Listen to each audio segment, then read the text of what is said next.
حاسس إن كرسيك في الشغل بيتهز قبل ما تتحول لمدفع إشاعات؟ في جملة واحدة لازم تقولها لمديرك. أغلبنا بيستنى المدير يفتح الكلام، بس لو فضلت ساكت هتفضل عايش في فيلم رعب من تأليفك أنت. الحل: ادخل على مديرك وقول له بكل هدوء: ممكن نتكلم في موضوع مش مريح؟ عندي قصة في دماغي ومتأكد أعرف هي صح ولا لأ. الجملة دي بتعمل 3 حاجات سحرية. أول حاجة، بتخلق أمان للمدير إنه يقول الحقيقة من غير ما يخاف من الانفجار. تاني حاجة، بتثبت نضجك إنك قد الأخبار الصعبة من غير ما تعمل دراما. تالت حاجة، بتقتل الإشاعات قبل ما تولع. بعدها زود جملة: لو فعلا في قرار يمس مستقبلي عايزكم تعملوه بشياكة، في نفس الوقت تحافظوا على كرامتي. صدقني الحوار الصريح ده أسهل بكتير من القلق الصامت.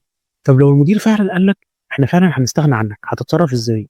استنى الفيديو اللي جاي عشان تعرف إجابة السؤال ده.